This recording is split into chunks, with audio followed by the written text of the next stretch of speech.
আসসালামু আলাইকুম ভিউয়ার, শ্রাবণীস কুকিংয়ে আপনাদের স্বাগতম। আশা করি আল্লাহর রহমতে সকলে ভালো আছেন, সুস্থ আছেন। আজ আমি তৈরি করে দেখাবো খুব সহজ এবং মজাদার চিংড়ি মাছ ভুনা রেসিপি। তো চলুন ভিডিওটি শুরু করা যাক। প্রথমে চিংড়ি মাছগুলোকে খুব ভালোভাবে ধুয়ে পরিষ্কার করে নিয়েছি। চিংড়ির মাথার মধ্যে অনেক সময় কৃত্রিম জেলি থাকে, তাই মাথার অংশ ভালোভাবে পরিষ্কার করে নিতে হবে। এবার মাছগুলোতে নুন হলুদ মাখিয়ে নেব। চিংড়ি যেহেতু নরম মাছ, তাই আলতো হাতে ম্যারিনেট করতে হবে।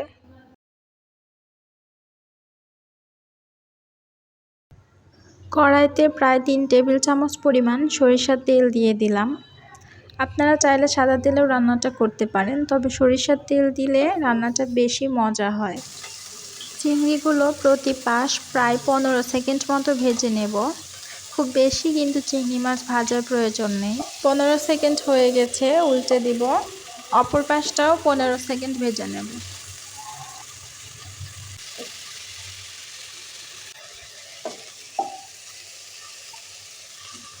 ভাজা হয়ে গেছে, মাছগুলোকে উঠিয়ে নেব।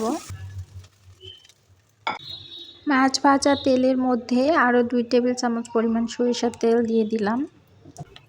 হাফ কাপ পরিমাণ পেঁয়াজ কুচি দিয়ে দিলাম। পেঁয়াজটা নরম হয়ে যাওয়া পর্যন্ত ভেজে নেব। পেঁয়াজ ভাজা হয়ে গেছে, এর মধ্যে সামান্য পরিমাণ পানি দিয়ে দিলাম যাতে পেঁয়াজটা পুড়ে না যায়। দিয়ে দিলাম হাফ টেবিল চামচ পরিমাণ হলুদ গুঁড়ো, 1 টেবিল চামচ পরিমাণ মরিচের গুঁড়ো, হাফ টেবিল চামচ পরিমাণ ধনিয়া গুঁড়ো দিলাম। শুকনো মশলাগুলো ভালোভাবে মিশিয়ে নেব।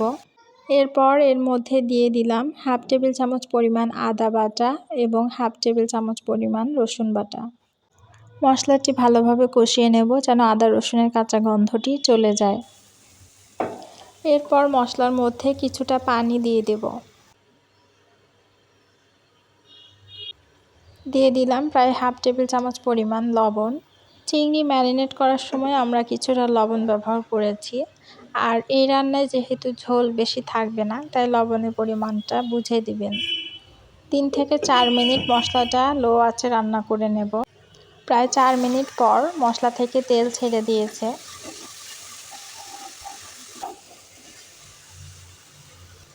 এরপর এর মধ্যে দিয়ে দিলাম প্রায় হাফ কাপ পরিমাণ বাদাম পেস্ট। আপনারা আপনাদের হাতের কাছে পাওয়া যে কোনো ধরনের বাদামের পেস্ট করে দিতে পারেন। বাদাম দেওয়ার ফলে ঝোলটা বেশ ঘন হয়ে আসে এবং চিংড়ি মাছের স্বাদটাও বহুগুণে বেড়ে যায়। মশলার সাথে বাদামের পেস্টটাকে ভালোভাবে মিশিয়ে দিলাম। এরপর এর মধ্যে দিয়ে দিলাম প্রায় 1 কাপ পরিমাণ পানি।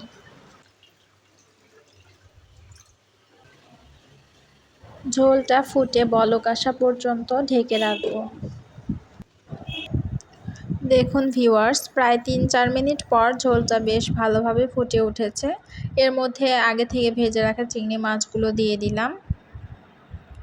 খুবই লো আঁচে মাছগুলো রান্না করে নেব প্রায় 5 থেকে 6 মিনিট। মাছ দেওয়ার পরে খুব বেশি সময় রান্না করার প্রয়োজন নেই।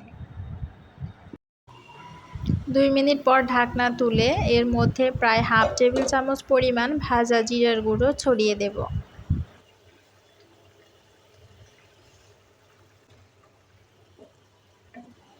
হালকা আঁচে প্রায় 4 থেকে 5 মিনিট ঢেকে রাখবো। 5 মিনিট পর ঝোলটা বেশ কমে এসেছে। এবার চুলা থেকে নামিয়ে পরিবেশন করব।